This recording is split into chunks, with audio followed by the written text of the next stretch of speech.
Anjan supreme দাসে আপোনাৰ কথা উল্লেখ কৰিছে যে আপুনি ট্ৰেডিঙত পইচা লগায় বুলি এইটো কিমান দূৰ সত্য মিছা কথা হয় ইনভেষ্টিগেশ্যন কৰিব ইনভেষ্টিগেশ্যনত যিটো পায় সেইটো আপোনালোকে পাই যাব আপোনাৰ যোগেদি অঞ্জন সুপ্ৰিমে পইচা লগাইছিলে চাৰিদ্বাৰৰ বিভিন্ন অঞ্চলৰ পৰা পইচা লৈছিলে না না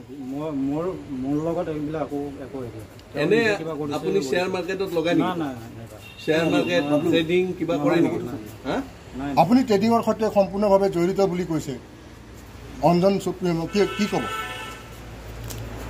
ইয়াৰ আগত এটা ইনভেষ্টিগেশ্যন হ'ব তেওঁ কৈছে 18 লাখ আপোনাক তেওঁৰ কথা এজন হেৰি ক'ব পাৰে তেওঁৰ কথা আপুনি কেনেকৈ চিনি পায় অঞ্জনে আপোনাৰ নামটো ক'বলৈ হ'লে চিনি পাব লাগিব ন কেনেকৈ চিনি পায় আপুনি অঞ্জন সুপ্ৰিমক ক'ত লগ পাইছিলে কাৰণ তেওঁৰ ঘৰ চাৰিদুৱাৰত আপোনাৰ ঘৰ বাঁহেতাত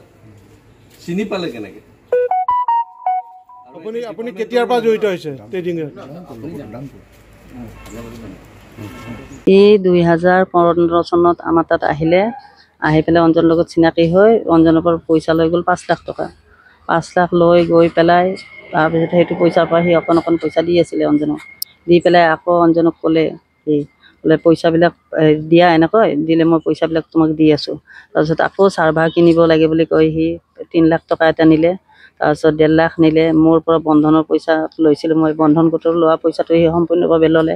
এবাৰ 50,000 ল'লে তাৰপিছত আকৌ লৈ গ'ল নেক্সট উজ্জীৱনৰ মই 1.5 লাখ টকা লৈছিলোঁ সেই 1.5 লাখ টকাটো সি লৈ গৈছে মোৰ পৰা কি কৰিম বুলি শ্বেয়াৰত লগাম বুলি নিছিলে মাহে 15,000 দিম বুলি কৈছিলে মোক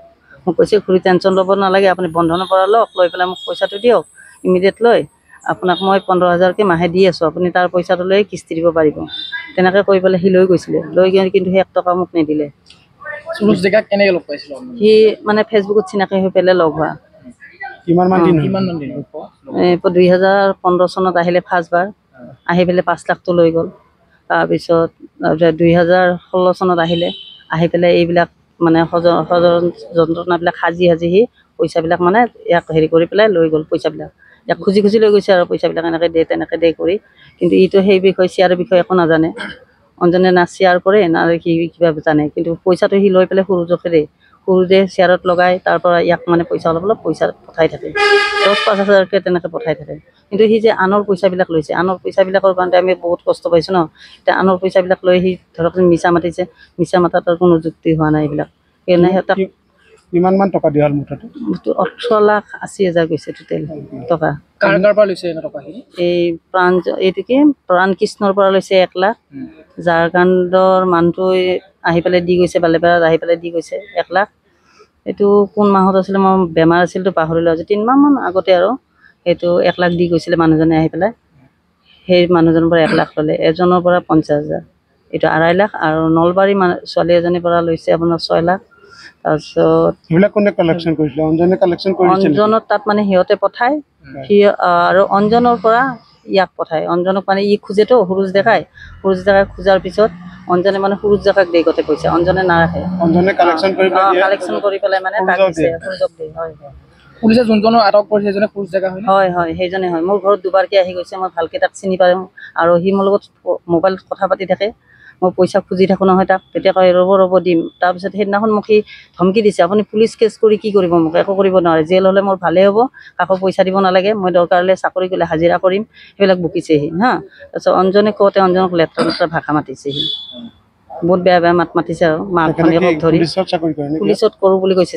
আমাৰ থানাত এখন কেছ ৰেজিষ্টাৰ হয় চাৰিদৰ কেছ নম্বৰ 146/24 আৰু এই কেছ সংক্ৰান্তে আমি সুৰজ ডেকাক CID হেডকোৱাৰ্টাৰৰ পৰা অনা হয় আৰু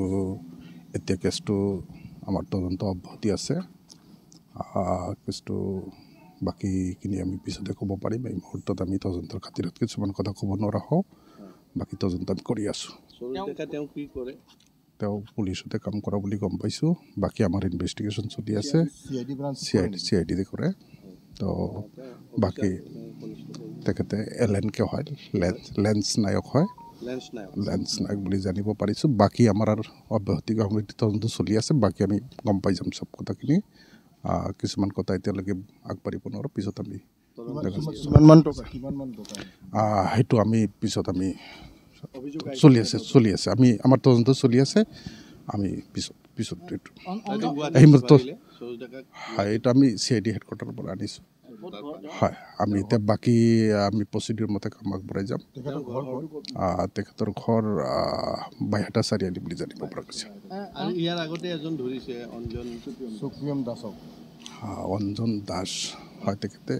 তেখেতকো আমি জেল হাজতলৈ প্ৰেৰণ কৰি ৰিমাণ্ডত অনা হৈছে আমাৰ তদন্ত এইটো অব্যাহত আছে আমি সেইখিনি বস্তু চাই আছোঁ আমি সেইখিনি বস্তু চাই আছোঁ হা তদন্তৰ খাতিৰত চব কথা কোৱা নাযায় আমি সেইখিনি চাই আছোঁ যিমান দূৰ পৰা আমি আগবাঢ়ি যাম পাৰোঁ